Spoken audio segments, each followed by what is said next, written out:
At so ayan, hi guys! Welcome back sa channel natin at ito na nga po sa episode 177 para kay season 5 natin kay Kalbo at huwag na natin patagalin pa, simulan na natin yan. At dito nga yun magsisimula kay Silverfang ulit sa kay Garo. So ito ay tinatanong ni Garo itong kanyang master kung kaya raw ba ni Silverfang na mag-arrange ng parang tournament o ng laban sa pagitan ni Garo at saka nung iba pang mga heroes. At ito paliwanag dito ni Garo kasi bago siya tuluyang maging halimaw at saka nung ma-awaken siya, meron muna siyang mga kinalaban ng mga heroes at unang-una nga doon itong si Silverfang yung kanyang master, tapos sumunod naman si Bam, tapos sumunod si Flashy Flash at then si Blast, tapos yung huli raw yung weird na kalbo parang Saitama raw tulog ng pangalan nun. At ito sabi kasi ni Garo ngayon kung matatalo niya itong mga nakalaban niya na to in order ay baka raw maaabot niya ulit ma-awaken siya, pero this time hindi na siya magiging halimaw. So ang lupit ng naisip na to ni Garo, pero ito nga biglang parang nakapangiti ng bahagya itong si Silverfang. Sabi niya nga dyan, aba,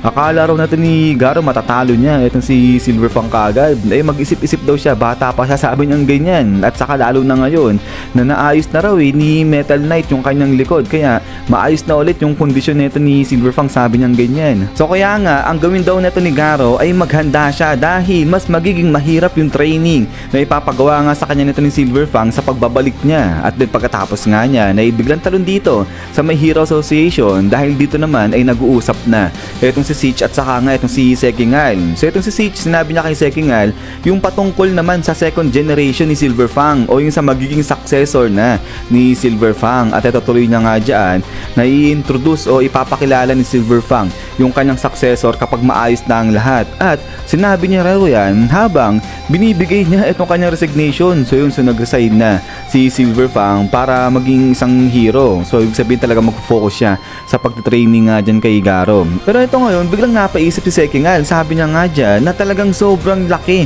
ng iniwang butas ni Silverfang dahil nga sa kanyang pag-resign. Kasi nga, nasa top rank siya ng mga S-class hero, pangatlo yung rango niya. So sinong papalit sa kanya? Pero ito nga sabi ni Sekingal, pero siguro kung galing naman kay Silverfang yung kanyang ipapasok, eh siguro dapat nilang tanggapin yan kasi maayos naman nga si Silverfang. At ito nga ngayon, biglang talong niya si Sitch. Sabi niya nga dyan, sige, sino ba yung ipapasok ni Silverfang? Ano itsura niya? So yun, medyo hindi nakaimik dito itong si Sitch. Sabi niya nga dyan na maghintay na lang siguro itong si Sekingal, makikita niya rin yan balang araw. Pero yun, sa isip-isip nga nito ni Sitch, si Garo ipapasok ni Silverfang, eh wala silang magagawa dyan kundi magtiwala na nga lang daw kay Silverfang na talagang maitutuwid niya yung si Garo. Kasi nga sigurado maraming mga heroes daw yung aalma, yung magrereklamo kapag pinasok nila bigla sa may Hero Association na yung si Garo. So totoo naman yan. Pero ito nga, sa loob-loob nga nito ni Sitch, ganun pa man rin, ang importante ay mapaghandaan nila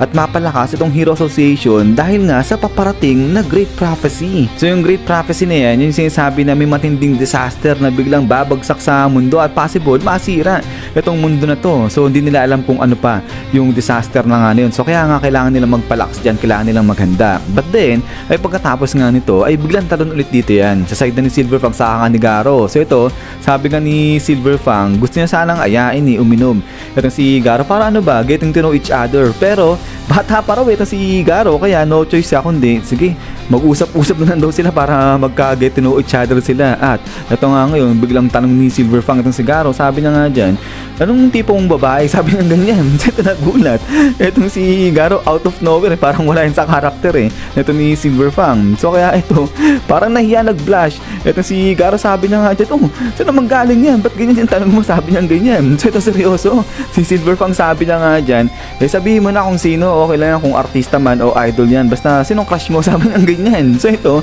medyo nahihiya-hiya ito si Garo. Sabay sabi niya nga dyan, eh wala nga pero sige kung mapilit ka. Sabay ito nga, buwelo si Garo. Sabay sabi niya nga dyan, si Gao, si Yellow Ranger Gao. Sabi niya ganyan. So ito, pinapawis dito parang namumula itong mukha nga nito ni Garo. Pero yun, sabi dito ni Silverfang, yung actress dun sa Sentai show, sabi niya nagulat daw itong si Silverfang, di niya inaasahan yan. At ito ngayon, biglang sabi nga ni Silverfang, di ba yung mga Yellow Ranger yung gumaganap gado sa Sentai show, mga may hilig sa ano yan, sa furry, sabi niya ganyan. So yun, tawa-tawa dito na konti Itong si Garo sabi na nga dyan, ako nagkakamali.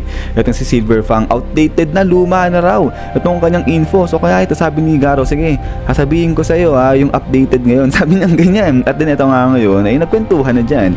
Itong si Silver Fang at saka nga itong si Garo. At din pagkatapos nga niya na ito nga, masaya na naglalakad ulit dyan. Itong si Garo at saka nga itong si Silver Fang. So parang happy ending na itong dalawa na to. Pero di pa nga tayo tapos dahil pagkatapos nga niya ay biglang talo naman dito sa side na may kumakalkal na nga dyan. At ito nga yan, sa side naman ni Kalbo at saka nga at si Genos, ito sabi nga ni Genos, Master, may nakita ako. At ito nga ngayon, pinakita niya itong shell na to. So ito nagulat din na natuwa. Ito si Saitama sabi niya, wow, ang laking clam. Sabi niya ganyan. So hindi ko alam kung ano yan, hindi ako kumakain yan guys. But anyways, pagkatapos nga niya, ay ito nga ngayon ay masaya din dito.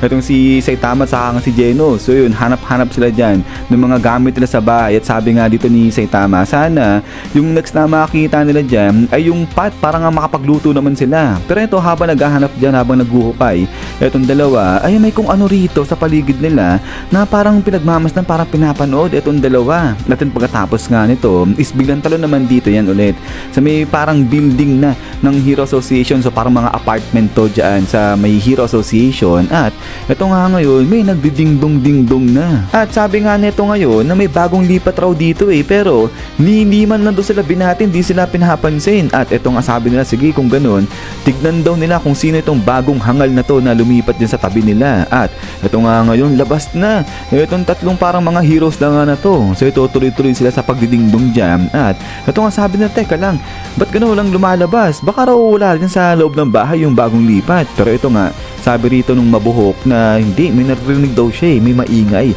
din sa loob. So ibig sabihin, may tao. At ito ngayon, salita na.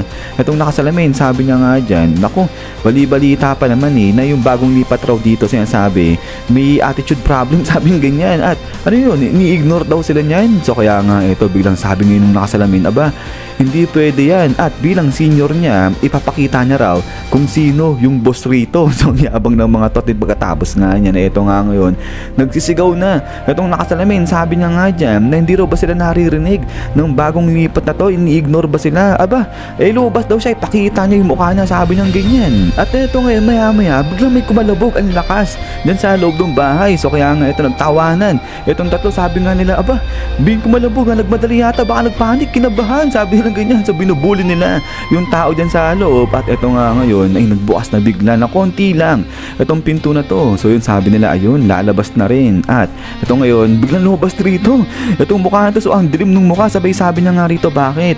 Anong kailangan nila? May problema ba sila? So yun, sagot dito, itong nakasalamin, sabi niya nga dyan na diba, lumipat ka dito 3 araw na yung nakakalipas pero di mo man lang kami binabati, sabi niya ganyan. So kaya nga ito, tuloy na ito nung mabuhok. Kaya ayan, sila ngayon yung pumunta rito para batiin itong bagong lipat. At ito nga sabi rito nung palaka na sige, pakita mo nga sa amin yung mukha mo, sabi niya ganyan. So ang yayabang ng tatlo na to. Yung pagkatapos nga niya na ito nga, hintay-hintay dito itong nakasalamin, sabay maya-maya, boom, dumugaw na rito itong si King. At ito nga yung labasan yung ugat sa mga mata nito nung nakasalamin. Nagulat siya pagkatapos nga niya na ito nga, bam, grabe, hinarap sila ni King. At ito, ang sama ng tingin ni King dito sa mga tao na nga na to. So yung pinawis na takot itong nakasalamin. At ito nga, binaba niya pa itong kanyang salamin, parang chinek niya kung si King talaga yan. Sabi na nga dyan, ako, si King ba to? Sabi ng ganyan. So hindi siya makapaniwala, may nakita siyang legendary hero. At ito nga, sabi ni King dito, mga kapitbahay pala. At ayun, pumunta raw si King dyan para i-check din yung bagong lipat. Kaso nga lang, wala raw yung bagong lipat. At eto nga ngayon, baling si King dyan sa tatlo na to. At ayun, talagang takot na takot rito. Etong tatlo, sabay sabi nga ni King, malas nyo, sabi nga ganyan. At yung pagkatapos nga niyan, ay biglang talo naman dito na sa may City Z. So kung nasaan nga nangyari yung laban nila, Garo nila Saitama. At ito ngayon, puro rubbles na nga lang yun nandiyan. But then suddenly, ito nga, biglang labas dyan itong helicopter na to. At may hinahanap sila. Sabi nga nila, nasa na ba nagpunta yung lalaki na yun? At ito ngayon, pagtingin nila dyan sa may baba, may nakita sila dyan yung lalaki, para naguhukay siya dyan sa mga rubbles. At ito nga, sabi rito nung agent, buti talaga naglagay sila ng tracker dyan sa lalaki na yan. Kung hindi, baka hindi na nila makita, hindi nila matuntun yan. At eto nga ngayon, talog dito kay Blackie dahil pinapawis. Ito si Black Sperm. So ito sabi niya nga dyan, na anong ginagawa ng mga taga Hero Association sa lugar na to? Tapos na diba, natalo na nila yung Master Association. Tapos si Garo ganun din, natalo na nila. So kaya ba't mabalik dito yan? At ito nga ngayon, labas na etong si Pigad. So si Pigad yung hinahanap nga nila rito. At ito nagtataka, etong agent sabi na nga dyan, bakit nandito ito si Pigad? Ano yung hinahanap niya? Bakit siya nagbubungkal-bungkal nga dyan? At ito nga ngayon, tinawag na etong si Pigad. Sabi nga dyan na itigil na rin ni Pigad itong ginagawa niya. Tumakas siya sigurado sa hospital. Ngayon, bumalik na siya kasi nga hindi pa raw magaling, hindi pa okay. Etong si Pigad, so balik siya dun sa medical lab. At ito nga ngayon, biglang tumakbo dito, kumaripas takbo dyan. Etong si Pigad, sabi niya nga dyan na mamaya na raw siya babalik, mauna na sila kasi nga meron daw siyang hinahanap dyan. So tingin-tingin lang dito Etong si Black Sperm, sabi niya nga dyan, ako, huwag ka pupuntang banda rito, sabi niya ganyan. At din ito ngayon, lapag na dyan itong helicopter at yung agent ay inaabot pa rin, pinipigilan niya itong si Pigad. Sabi niya nga dyan na pakiusap, huwag nang tumakbo. Itong si Pigad dyan, sumama na kagad siya. At ayun, para makabalik na sila kagad. But din ito nga ngayon, labas na itong agent kasi nga di sumusunod si Pigad. Sabi na nga dyan, sakit talaga sa ulo ng mga S-Class Hero, talagang di sila sumusunod Pero ang tindirawan nito ni Pigad kasi nga pagkatapos ng mga nakuha niya na radiation ay eto na, kagalaw pa rin siya ng ganyan. But then maya maya eto nga biglang labas na rito etong parang kakaibang lalaki na nga to. Sabay sabi niya nga dyan na huwag mag-alala etong agent dahil siya na nga rin yung bahalang humuli dyan kay Pigad, sabi niya ganyan. At then pagkatapos nga nito is yan guys, so hanggang dito lang etong sa episode 177 natin. At so ayan, so may mga bagong karakter tayo nakikita rito. At ito yung bagong labas na karakter na to, parang ang sama rin ng ugali, parang yabang din ng karakter na to. But anyway, sa ito pala bago tayo matapos, ipakita ko muna sa inyo ito yung crush ni Garo. So yan, si Yellow Ranger Gao, yung sinasabi ni Garo na crush niya. Ito nga, sabi nga dito ng narrator natin na parang kamukha yan ng nanay ni Garo, pero mabait itong si Yellow Ranger. But then yun nga guys, ulit maraming salamat sa panonood dito kay episode 177 natin. So hintay-hintay lang para nga sa next episode natin, saka dun sa ibang mga anime na request nyo pa. So gagawin natin yan kasi medyo nakapahinga naman na ako guys. So ulit maraming salamat. Lagi mag-ingat. God bless nyo lahat at kita-kits tayo ulit.